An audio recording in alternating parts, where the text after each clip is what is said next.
Hi friends, and welcome back to Acting Like an Actor. I'm your host, Sophie Jordan Collins, and this week we do not have an actor. This week we have Leo Dizon Mendoza, who owns a business helping YouTubers grow and monetize their channels. In this video, we talk about how you can make money from YouTube today, how having a YouTube channel can benefit your acting career, and what makes a YouTube channel successful. If you've ever thought about dabbling in the world of YouTube or have any questions about it, then you will find something very valuable in this episode. Let's go. Are you rich? Are you famous? What have you been on? I don't really recognize you, and neither does my mom. Can you laugh? Can you cry on command? I mean, you said you were an actor, man. What's your backup plan in this shatter? Dude, I'm just acting like an actor. Hello everybody, and welcome back to Acting Like an Actor. I'm your host, Sophie Jordan Collins, pretending I didn't just record this intro without hitting the record button. Today we are here with our wonderful guest, Leo Mendoza. Let's start off with our first segment, which is irritating icebreakers. And I'm gonna hit you with a question that you've now had time to think about, Leo. If you were stranded on an island with internet, what are the 3 items you would want to have with you? Great question. Only 3. Let me think about this. My phone. That's number 1. Now that I'm rethinking this, actually, Sure. What's it, like a fire starter? Oh my gosh, that's what Kaylin said as well, my last guest. Yeah. Really? Smart. I've watched a lot of survival shows. Okay, fair enough. And a water purifier. Love it. Yeah. Okay, yeah. Hopefully there's food on that island, because if there isn't, then there's no. I'm gonna die. There might be animals. You just gotta hunt and fend for yourself. Sick. I'll light them on fire. All right.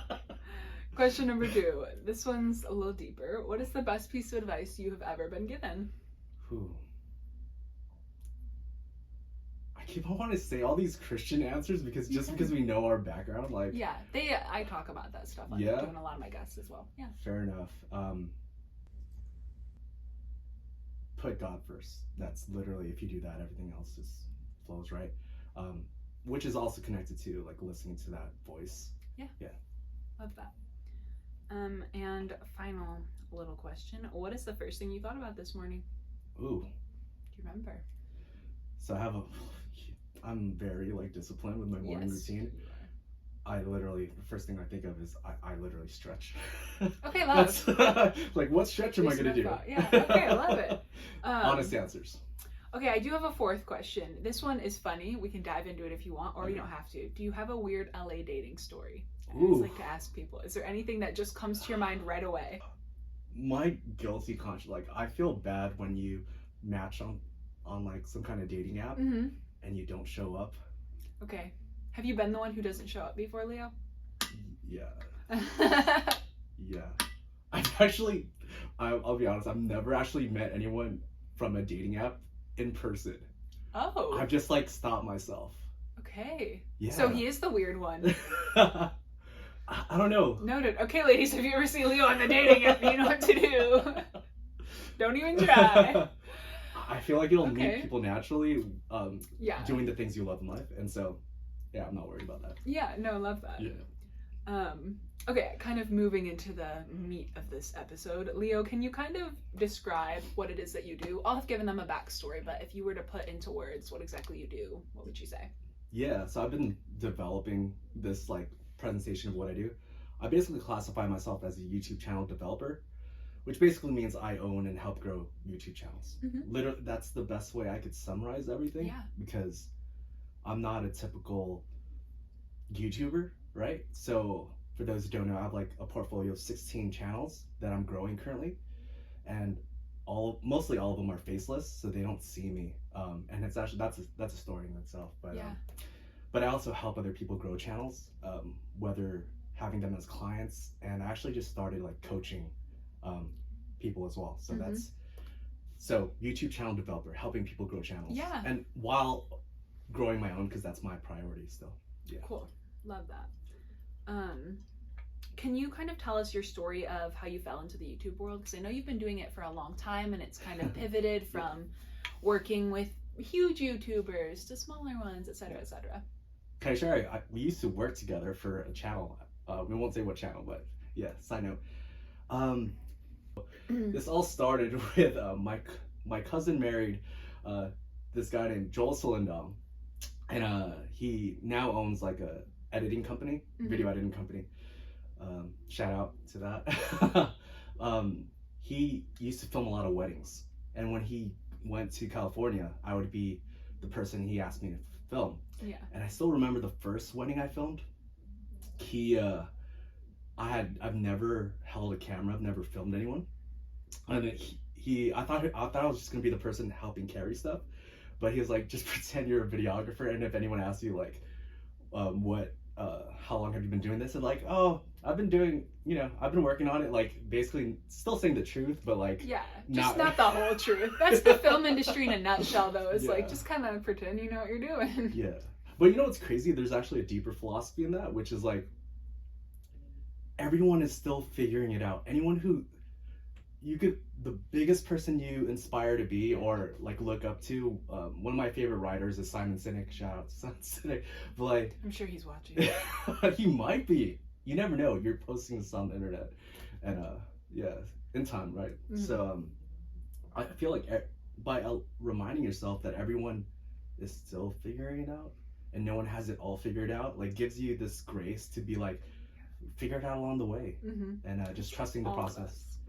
Yeah, no matter what job. I used to be a special ed teacher. This is a side note, but I used to be a teacher, and even if I was in the classroom and I was getting paid to teach, I still felt like what's the term?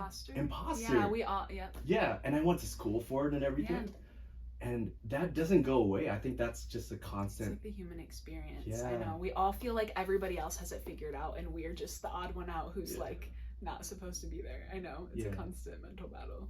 But if you remind yourself that no one has it figured out, then it's you're good. You're like, oh, this is normal. Yeah. Like this experience right now, like I haven't really interviewed in this format. So I'm just here to learn. Yeah. So I used to do these weddings, even all around the country. Like we had weddings in Baltimore, Florida. He would fly me out and I would film weddings, and I was like, this is amazing. You get paid to film. Like weddings are like one of my favorite things. People are usually the happiest time of their life. Truly. And if you're good at like just making people feel loved and like comfortable, like people want to hire you, because the videographer, if you're like super awkward and you're like in the change, like these really intimate moments in people's lives, it's not fun. And you could just read it on their faces. Like I would be invited to like even the bridal party rooms, right? And hopefully they felt comfortable, and so like just learning how to just be a good energy, I guess. So when I started doing these weddings, I started a company, and slowly I'll just summarize a little bit, but scaled it up to like 10 part-time employees, and we were filming around 2 to 3 weddings a week. I was making good money. I was making more money as a videographer than as a teacher. My friend, I've been around YouTubers since like 2007, which is crazy. And my friend, Disney bought Maker Studios. I forgot what year, and he was one of the YouTubers. He invited me to Florida to help him film a video, and so I went, and I was just around all these YouTubers, and there's just that voice. We've talked about this before, but like, I had this voice and like, this is your future. I resigned from teaching during spring break. I literally just went in and gave him a resignation. Went full-time on my videography. Long story short, I realized I got lost in the videography because I did videography so I could become like full-time in YouTube. But then you know how it is. Have you heard of golden handcuffs? Like that concept of when you're getting paid a lot of money? Yeah. And so you like, especially like, if you're getting paid a lot of money, it's hard to leave sometimes. Yeah, and so you lost sight of your end vision because you were making such good money. Vision, that's a perfect example. And I feel like all of us have like we're meant to do different things in life and have a vision. And sometimes we get distracted, and I think everything happens for a reason. So sometimes these distractions are actually part of that purpose, and other times it's because of fear or something else. If the enemy can't get you, he'll distract you. Yeah, which is worse because it's like your time. Time is like, I'm only getting older. Like, you know what I mean? No, it's so true. Yep. So I'll summarize a bit. So I closed my videography company, which is probably one of the biggest mistakes and lessons I learned, because as an entrepreneur, like, you don't have to close down a business. You could sell it. When I was younger, so I didn't know. I could have sold it, or I could have hired a manager to operate that. That would have been 6 figures coming in, like, oh my gosh. Passively, almost. Yeah, like over, like, and it could have just kept on growing while I'm doing YouTube. But I sold it. I didn't sell it. I closed it down. And from there, I had opportunities to work for these other YouTube channels full time. Went to Toronto, Canada. I was gonna work for he's a friend of mine named Evan Carmichael. I was gonna work for him, but then a family thing happened where I can't. It was so embarrassing, actually. I had a going away party to go to Toronto, Canada, wow. and I came back a week later to go back to California. So you did move there and then you moved back? Okay, gotcha. Like, I moved in, oh wow. yeah, to like a house, and it was kind of embarrassing, but like, same thing, that voice. You just knew that I was supposed to come back. It was like a family thing that happened. Okay. And I just felt off being so far away. My intention was to help for a year, and then build my own channels full time, because I felt like, but then the lesson of golden handcuffs came again, where like, I was getting stable salary, you know, I'm getting paid well, I liked the team. 1 year became 4 years, and then that voice once again was like, do your own thing. And so that was a year, October 30 of last year, and been fully doing your own stuff ever since. Yeah, that was a long answer. No, but that was good, and that makes sense of how you fell into it. Which is so cool. So can I add one more thing to that? Yeah, absolutely. Okay, so the past year I've been just building my own channels, but a couple weeks ago I decided to open up my Wednesdays to help other people. Okay. So that's where the helping other people grow their channels come into play. I'm like 85% focused on my stuff, and then 15% helping other people. So how many YouTube channels do you own at the moment? Way more than I could think of, but operating 16. 16. 16 active that are in development, and possibly more. Okay, cool. Yeah. And most of these are faceless, or all of them? Currently they're all faceless, except for I relaunched a channel with my face, teaching YouTube. So that one, like, so my philosophy on like faceless channels is like, there's certain niches where that's the best way to provide value to the viewer. But then if you're teaching like YouTube education, like a personal brand works the best. Yeah. Because people don't want advice from someone they can't see and trust. And so people like have seen me and like known my face, and I just want to brand myself that way. It's more personable too, to have a person. So okay, I'm curious about these faceless channels. So what does that entail? Like, can you give us an example of what one of those channels is like? Yeah, okay. I'll give a little backstory. Sure. So the reason why, for anyone who's kind of self-conscious being in front of the camera, I'm usually the one behind the scenes, right? So I didn't want to show my face because I felt self-conscious about that. So for those who want to start a YouTube channel and don't want to show your face, faceless channel, is the way to go. So yeah, I could tell you the niche I'm in for one of my channels. I do movie recaps. So if you've ever seen a movie recaps channel, it's basically a voiceover talking about like summarizing a movie. That's the usual concept. Hey actors, this could be a side hustle. Yeah, you could, it's a great way to practice your voice talent, but I'm actually not even showing my voice. So the past year has a development of like what works the best, and I've been like tweaking AI voiceovers, and I found one that is so real that I get comments saying, who is this? They think it's a real person. Wow. But these... You should give him a name, Leo. You could start a business with this guy. Possibly, yeah. But AI technology is so wild that like it's getting so real you can't distinguish between real and fake. And in that niche, that using an AI voiceover works. Yeah. It can work. So. And it's more cost effective and stuff too, I assume. 100%. So I do want to talk a little bit about the money in the YouTube space, if you're comfortable talking about that. How do most YouTubers make their income? Because I feel like that's kind of a thing, is like people think of YouTubers and they're like, oh, they're raking it in, but how exactly does that work? Is that from the views? Is that from brand deals? How do YouTubers typically make their money? Okay, so in summary, everyone makes money differently, right? there's like multiple ways to find out what products and services you could sell to your audience.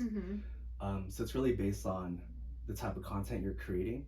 So you could go like, you could reverse engineer anything. So I'll give you an example, because I actually thought about this, like I almost gave you this idea. I feel like for your channel, so many people are interested in the whole acting thing as a brand new actor. If there's a desire if you solve that problem for them by creating a course, literally a course, there's multiple ways to do it, but let's say a course. You just create a course of like the things you use, all the technology you use. That's one way to monetize your channel even more.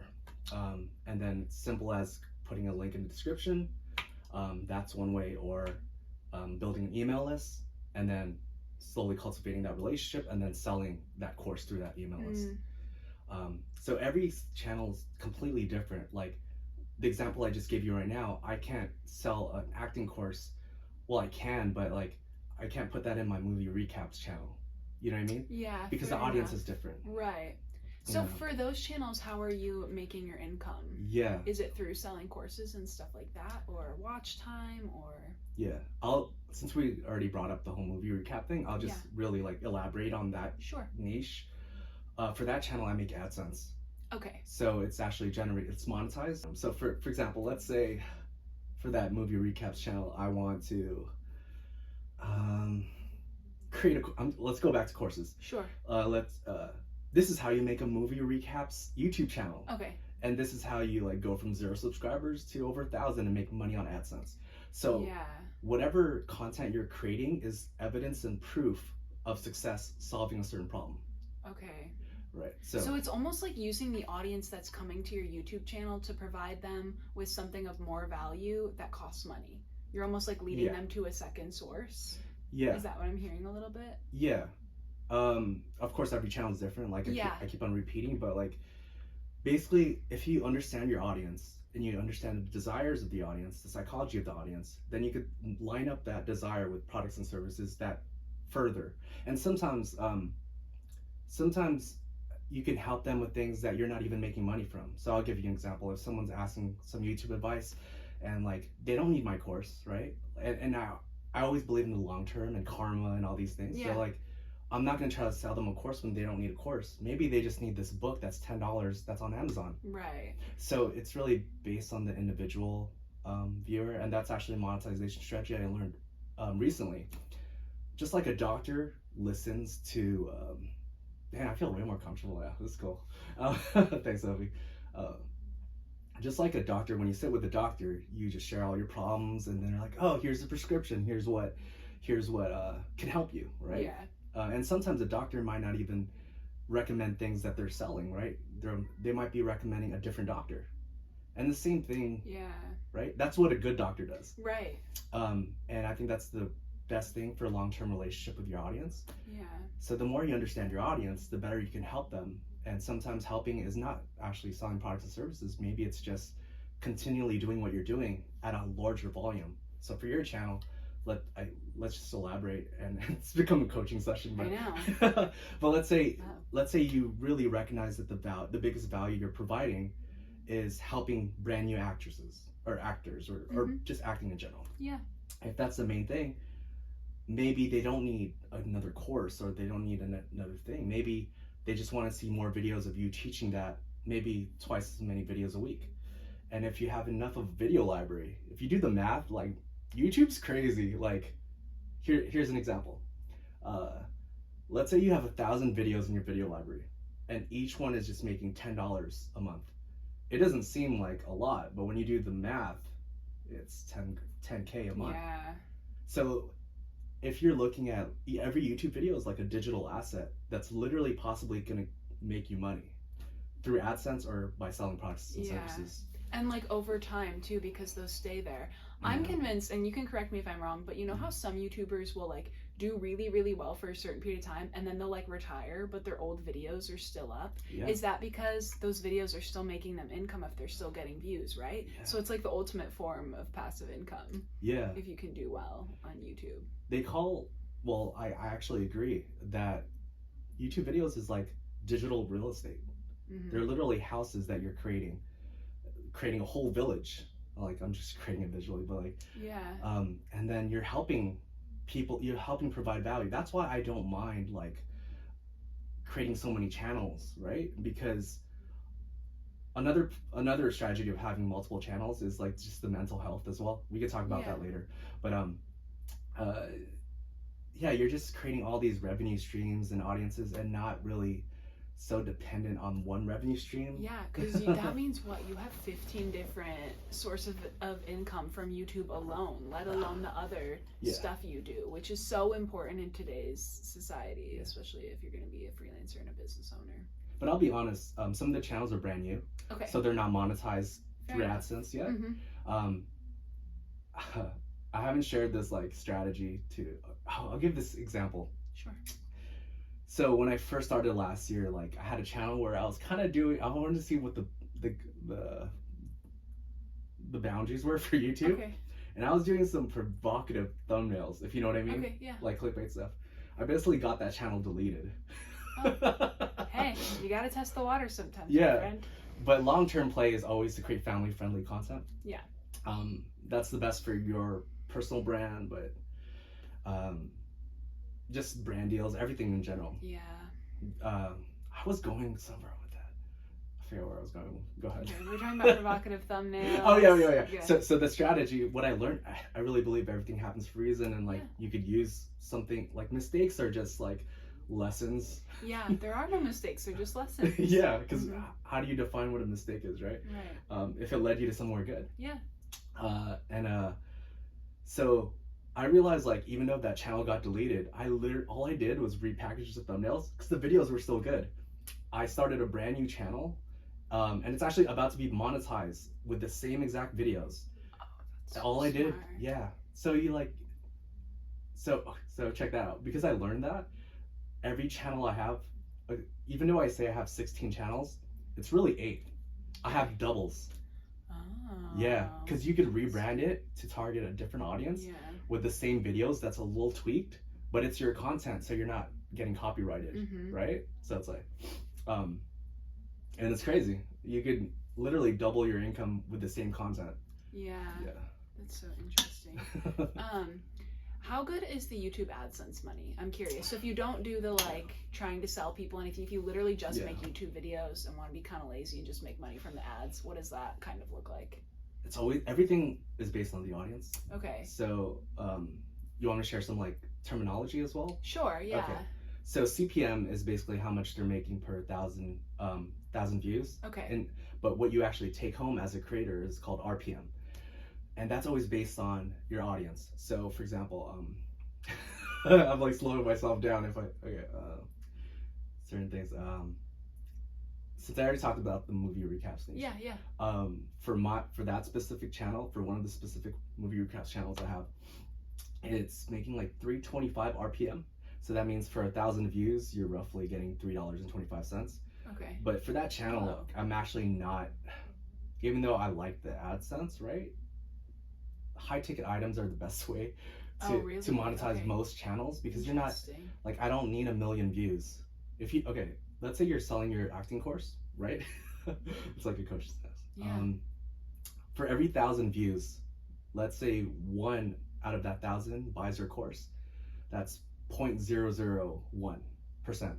So, and let's say that course you're selling for $500, right? And that I think that's a fair price for helping someone start an acting career. All they need is like 2 gigs or something, and it pays for itself. Yeah. Let's say you get 5,000 views a month. So 5,000 divided by 1,000, that's 5. And so you make 5 sales at 500, that's 2,500 a month. Yeah.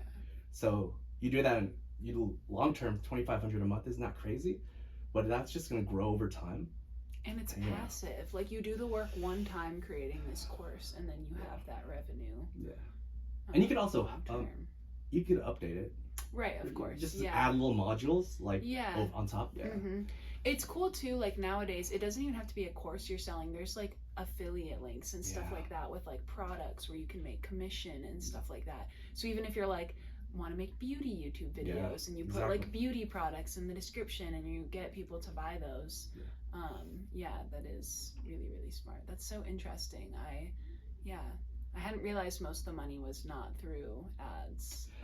I know you said it depends, so it probably, Yeah. I guess for the bigger channels it might be, but that's so interesting. That's so cool though about YouTube that there are all these different revenue sources inside of that medium. Yeah. Would you say YouTube is still the social media platform where you can make the most money, or no? Interesting.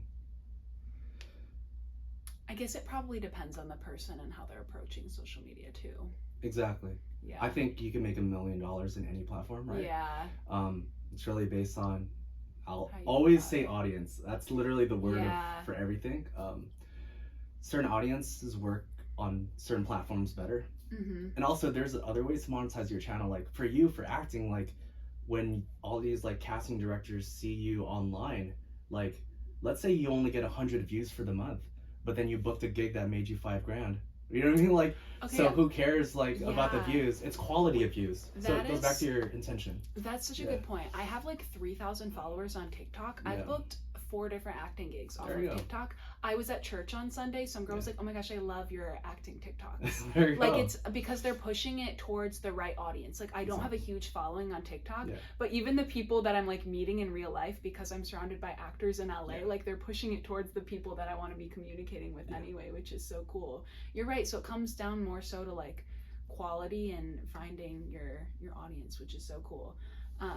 Can I elaborate on that? as Yeah, well? absolutely. So you could really break down like anytime I talk to someone about like helping them with their channel, like I ask them, what's your end result? Like what's your monetization strategy? Mm-hmm. For you, maybe it is getting more acting gigs, or but if your strategy would be totally different if you're just trying to be famous as a YouTuber and do entertainment videos. Sure. And so like recognizing that, are you trying to do YouTube for lead generation, which is like what most businesses do, Mm-hmm. or are you doing it for AdSense and entertainment? And that, you know, that's a key, like just having clarity on which one it is. Yeah, that's a good point. Yeah, quality of views matter more if you're monetizing through outside of AdSense, right? Mhm. So Do you think everybody should have a YouTube channel or no? I don't think anyone should do anything. Okay, fair enough. I feel like everyone has a different vision and story for their life, and so Fair enough. Yeah. But with that said, I believe I almost got it tattooed, like the words "it's possible." So for the past 15 years, I've struggled like having the confidence to build my own channels, right? And then I was like, wait a minute, like all these YouTubers have, like, they're cool people, right? But they don't have anything inherently special about them that I don't have. So thanks. And that's even with acting too, right? Like there's nothing that like Will Smith, I don't know why Will Smith is an interesting character, but everyone has advantages and a story. So it's like anyone can have a YouTube channel. Like Yeah. I literally, one of the coolest YouTube channels I found out recently, so wholehearted. I don't know, have you seen that guy who like goes to shelters? I forgot his name. I don't think so. He goes to dog shelters. He sits down with a dog and he just like talks about the dog. Every video basically leads to that dog's adoption. So he's doing good in the world, right? Making these videos, but he's also making a lot of money through AdSense, right? And so like I believe there's no such thing. You don't have to be a starving artist. Yeah. Yeah, because if you're an artist, you're part of a business usually, and so as long as you can monetize anything. Like I love YouTube. Yeah. Oh, actually, for all like Yeah, it's legit. Yeah. Yeah, no, I love that. Yeah, that's good. I am curious, what are some things you see in successful YouTube channels that they do that unsuccessful channels don't do? My gut answer immediately when you see that is, I think it connects to what we just talked about. Mm-hmm. The successful YouTubers treat it like a business. Okay. There's like this romantic notion that like to be successful, like you could just like do whatever you want, which is true. Like you could, but you have to also time block and set time aside to create the videos. Yeah. The most successful people in any field know how to work when they don't feel like it. That discipline, yeah. Yeah, so like I'm very big on schedules and routines, and Mhm. Yeah. all the successful YouTubers I know, they block out times in their day or times in their week. Yeah. And it doesn't mean you can't take vacations. Like one of my favorite strategies for YouTube videos, like the only way I could do 16 channels I literally hyper focus on one channel. I batch edit and batch create for maybe 4 days, and I create enough content for that one channel for 2 months, and then I rotate to the next channel. And that works for me because what I've learned is I can't. Some people are like, oh, I could focus on one channel. I can't. Like it feels like work, like even more like work. I have so many passions. Yeah. And what I love about YouTube is all you gotta do is just create more channels and like have specific audiences. So yeah, I also think it's so interesting what you did, because I think sometimes people can struggle to build a brand if they're doing it from a personal place but trying to focus on many different niches. So I think it's interesting what you did, focusing each channel on a specific niche, and it sounds like you found more success. I'm curious, did you ever try the personal brand doing a billion different niches before you broke off into this? That's a great question. Actually, one of the movie recap channels I have is from an old channel I used to post personal stuff. Oh, okay. If you look at my video library, including shorts, there's 1,300 videos there. Oh, wow. 1,300 videos, and that channel I did not make $1 from before. I think there's a power of focus. I think it's also connected to, I recently rebranded my name online. Leo Dizon Mendoza. That, actually. Is completely and purely just YouTube, growing channels, education. And I think when people know you as one thing, you know, I'm thinking of like Donald Glover and Childish Gambino, right? That his concept of like, I'm creating music as Childish Gambino and I'm acting as Donald Glover and I'm also writing as Donald Glover. So it's a different, like, it's just easier to remember and it's easier to digest brands that way. I'm not trying to be Walmart, you know what I mean? Like, I'm trying to be like that specialty brand that like, oh, like there's not many people, I'm not trying to brag or anything, but like, I feel like people lean towards creative or people lean towards operations and business. And I think one of the blessings I've had is like, I'm able to sit in the middle, and that's why I can work with a lot of people because I was like, creatives don't like suits. Have you heard the term like suits? Like, oh, you're just like the business person, but people don't like pure creatives, and so like I love being in the middle of that. Okay, so I'm curious for you, how long were you building your YouTube businesses before you started to see a profit? Ooh, are you considering right away? By profit do you mean like like for example, if I'm filming videos for other people, is that part of that profit as well? Let's say because I'm just thinking of anybody who's wanting to start doing something similar to what you do. Like, how long do you think it would take them to start seeing a profit if somebody wants to start doing YouTube? What I do, or just doing YouTube? Let's do just doing YouTube, because what you do is kind of niche. Yeah, you could literally make money in 1 week. Okay. And the reason I say that is because the fastest way to make money with any niche, with any audience, is if you provide a service. Okay. Right, so for you, right, like you post a video and you get an acting gig, you're providing a service to these, like, casting these movie projects. And so for me, like, when I used to post like wedding videos, I posted a wedding video on YouTube. I'm not trying to make money on AdSense from the wedding video, but it led to at least 3 clients from that post, right? Yeah. Okay. So if somebody wants to start doing YouTube, but they're not sure what type of videos they want to create or like where to start, what would be your advice for them? I love that. So I'll give self-awareness to answer that question is really important, but this is really clear to me now. Like, now that I'm really building my own channels full time and helping others even more, like, do you know who you're serving? Okay. And what do they want? You can literally sum it. Who are you serving and what do they want? Like, because like, and why are you serving them?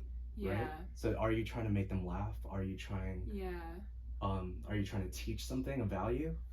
And if you're clear on that, like, spend as much time on that as possible, because that literally is the foundation of your whole business, your whole YouTube channel.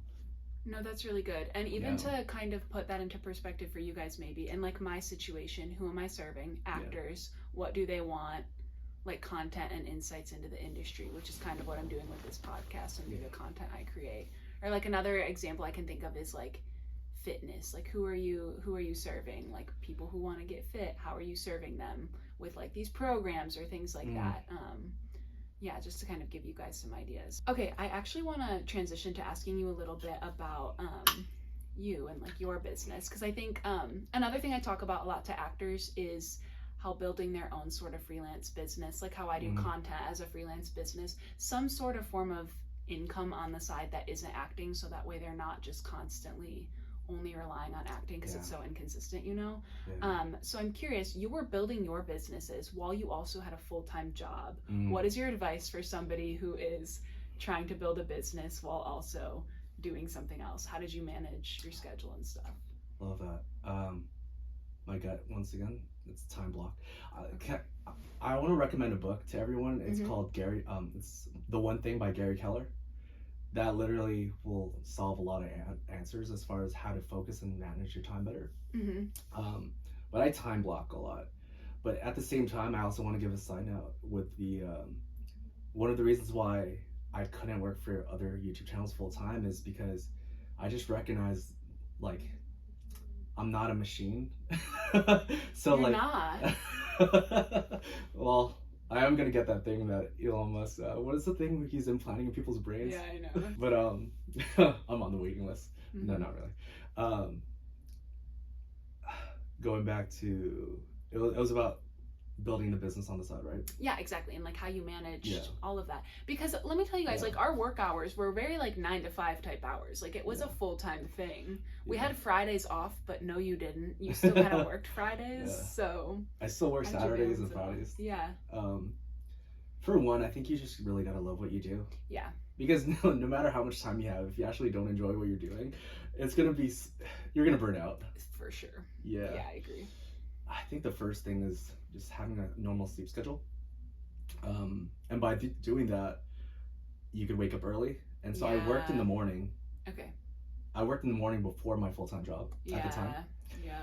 And then, I don't have wife and kids. And so like, I don't, it was easier for me to work after. But at the same time, I said the whole machine thing because I recognize that like, even like working on my own channels, I can't work too crazy. I still need to rest. And so I actually stopped like working at night as much and just really just decompress and recharge for the next day. Okay, nice. Yeah. So you made like a balance of it. You still made sure you were resting in the midst of working, which I think is important. I know I find myself sometimes getting annoyed with myself when I'm like tired and I have stuff to do because it's like we want to just like go, but it's like sometimes your body's like or you like get sick all of a sudden or something like that. Like you're right, you can't just keep going. You do have to take a break. Yeah. Or your body will force you to. Long term. Yeah, everything in terms of long term. Okay, so you left your full-time job about a year ago. How did you know it was time to go fully freelance and do your own thing? I also want to be transparent that I got fired. Okay. Yeah. I technically didn't leave. However, I was offered to work back again, but I denied the request. What was the question? I told. How did you know it was time to like? But I guess if you were fired, it was kind of. So when I got let go of that, so I used to manage these other channels full time. After that let go period, I was offered more positions, even like working for my church, helping them with their YouTube channels. And so, but I had this voice. It goes back to that same voice that made me move out, like back from Toronto, Canada. Like, the voice is just saying like you could grow your own channels. Like, you know what I mean? Like, so it wasn't a financial place. Another backstory to me is like I was trying to retire by 40. Okay. Right. So I have a lot of money saved up, and I'm looking at all these people who are like retiring, and I'm like, why don't I just use that money to invest in my dream right now? Like, what am I waiting for? Like, and then also investing in your dream now, you don't know what type of income that's going to bring as well. Amen. You know, so. Amen. Because you gotta really have. I've been working on more of an abundance mindset as well. Yeah. And like, anyone who says YouTube is saturated doesn't understand YouTube. That's one thing. Literally my next question for you is YouTube oversaturated, and can somebody still break into it? Yeah. Just like any industry, any job, like acting or whatever it may be, like you are like one person and you're so unique that no one can. I know this sounds like, oh, like fairy, like snowflake stuff, but like it's true, right? No one looks like, I agree. like no one looks like you, no one looks like me, like no one has your life experience. Exactly. No one has your voice, your way of saying things. I know it breaks my heart when people are like, I'm not going to start doing like social media or making videos because everybody does it. And I'm like, but your voice might be the one that changes it for somebody else. Like, what is the world missing out on because you're too afraid to like create things? And we all do that, because I've had that too, and you might as well, where I'm like, oh, it's oversaturated, I shouldn't. But I think that's a belief. I love that. Yeah, it is. And everything is a belief. Limiting belief. And everything is a belief. Yeah. Right? So if you believe it's saturated, you'll find evidence to support that it's saturated. Yeah. But if you believe it's possible for you, that's why it goes back to like, I don't want to plug my stuff completely, but like, you can at the end of this video. I was gonna have you like tell people how they can work with you and stuff. So I'm like actually creating a program, and I was like, how do I help? I don't have time to help people one-on-one for everyone, right? Yeah. So like, how do I scale that? How can I help people? I was like, I'm gonna create the best YouTube education program with everything I know in the past 15 years, right? And so rather than creating a course, I'm creating a program with 3 courses, and the first course is self-confidence. It's literally the psychology. Like, you could have all the tactics of like YouTube, all the trending stuff, but if you don't fix that part, it's like, you're done. Yeah, because you're never even gonna start. So, because you have people who have so much confidence in themselves, and they don't have the strategy, they don't have the business like intelligence, but they're still successful because their confidence really like compensates for everything. Yeah, that's in acting too. Like, I've seen some interesting people, right? So that's a really good point. Dang, these tangents are crazy. No, it's good though. These are the best conversations. It's fun. Okay, so Leo, you're somebody who I feel like, I think you're very self-aware, and I know Leo and I, we ran in the same circle for a minute, and everybody just knows how like self-aware and disciplined you are. So I'm curious, do you have any advice for anybody who's trying to become more like self-aware, work on self-development, that type of thing? Oh, interesting. What's some advice for somebody who wants to level up their life? Do you have anything? Level up their life. Mm-hmm. Leo meditates twice a day. He's one of those people. The value of your physical health. I think it's crazy.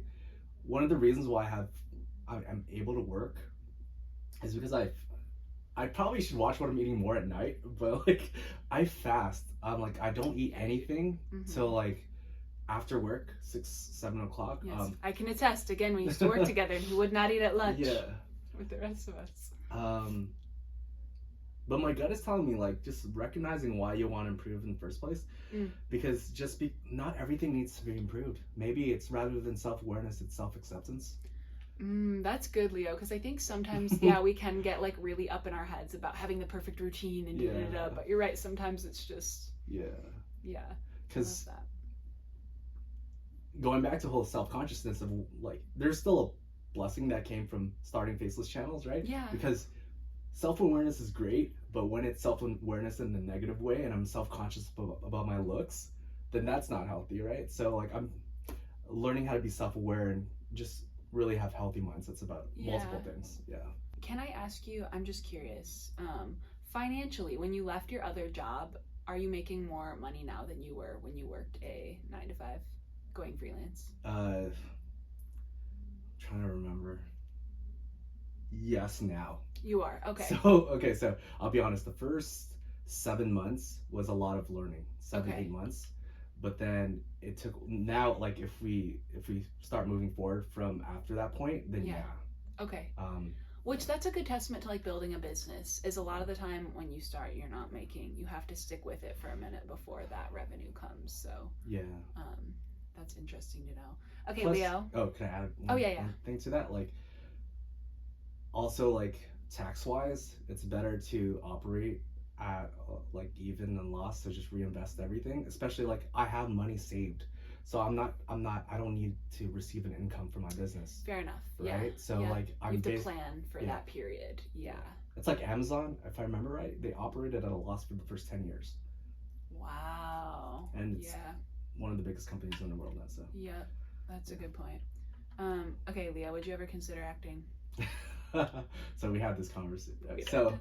I've had this voice telling me like, okay, in the last channel we were working with together, like I experienced acting a little bit more, and Yeah. it's actually so much fun to play characters. It is. When I was younger, I don't know if I ever told you this. I was in musicals in middle school and high school. Oh yeah, Leo sings as well. That's a totally different. Mm-hmm. But yeah, That's like thank you. So yeah, long story short, I actually want to start doing my own like shorts and mid form as a writer, actor, and director. Once again, I love YouTube, so I'm playing those on it. Using that Yeah. medium. Yeah. Mm-hmm. And then Leo, my final question before our Fast Frisky 5 segment. Oh. Do you have any advice for actors out there who want to start doing YouTube? Just something general you would want to tell them. I know it's like so cliche to say just get started, Yeah. but there's a reason why people say that. It's because you'll learn way more from just doing. You could take a course, you could get advice, but when you physically learn from experience, it's so powerful. Like going back to when I was teaching, I learned more in one day teaching those students than like 4 years learning how to be a teacher. We're ending with our Fast Frisky 5 Fast segment. Frisky This is rapid fire questions, but they require a lot of thought. Oh gosh. Question number 1, favorite quote. We were all standing on shoulders of giants. Isaac Newton. Okay. Something in LA not a lot of people know about. I love Burbank actually. Burbank's the best part of LA. Is that Burbank part of LA? It is, yeah. We're in Burbank. My bad. Burbank and Playa Vista. Okay. If you ever want, talking about YouTube, right? If you ever want to know where the YouTube studio is, it's closed down for the most part, like to creators, but the YouTube studio in Playa Vista is really cool just to see. Yeah. Yeah. Cool. What's your favorite line in a movie? See, if I was an actor, I would probably know that answer way better. I thought you were going to say something from The Matrix. It is not what lies before us. It's just, Morpheus has a speech in front of the Zion crowd, and he's like, I'm butchering it, but it's like, it's not what happens before us that makes, like, I'm so butchering. Before us that, like, makes me believe something's possible, but it's what lies behind us. So, like, Okay. the whole concept of, like, looking at your history and looking at all the things you've been through as a form of confidence. I remember that I am here not because of the path that lies before me, but because of the path that lies behind me. Pickles, yay or nay? Oh, gosh. Only if I don't know what's in there. Okay, fair enough. And then we'll end with a reset obsession of yours.